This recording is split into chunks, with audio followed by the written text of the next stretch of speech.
Balita mula sa tahanan. Magandang hapon. Narito mga balita mula sa DMW nitong nakalipas na linggo. Mas maraming trabaho sa Hungary ang nakalaan sa mga OFWs.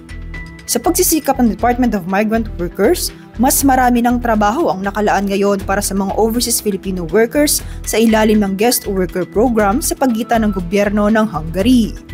Uumpisahan na ang programa simula January 2026 kung saan tanging Pilipinas kasama ang Armenia at Georgia lamang ang papayagang lumahok dito.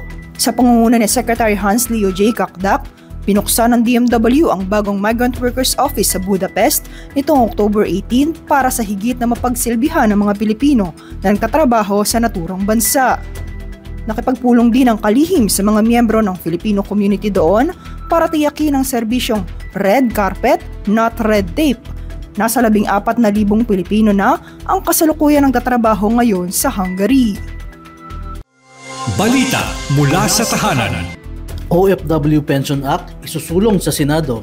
Inihayag ni Senador Erwin Tulfo ang panukalang OFW Pension Act na magbibigay ng pinansyal na seguridad sa mga OFW sa gitna ng pagdaraos ng nakalipas na bagong bayani ng mundo OFW Servicio Caravan sa Milan, Italy noong October 16. Ipinaliwanag ng Senador na sa ilalim ng kaniyang Senate Bill 252 o OFW Pension Act, layo nito na magkaroon ng pension program para sa mga OFW tulad ng mga caretaker, house cleaner, driver o gardeners.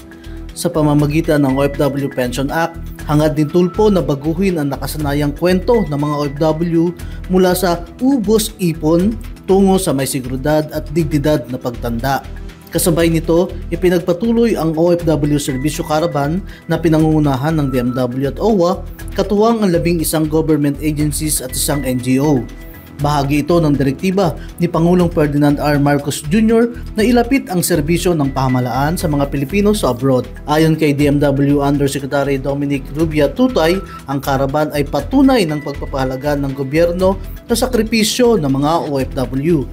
Tiniyak naman ni OWA Administrator Patricia Ibon Kaunan ang pagpapatuloy ng mga serbisyo gaya ng OFW lounges sa mga paliparan para sa mga OFW. Balita mula sa tahanan. At ito mga balita para sa linggong ito. Kami ang inyong mga naging tagapagbalita. Ako si Dan Garcia. At ako naman si Angel Neliasca mula sa tahanan ng OFW, Radyo Pilipinas, Radyo Publiko.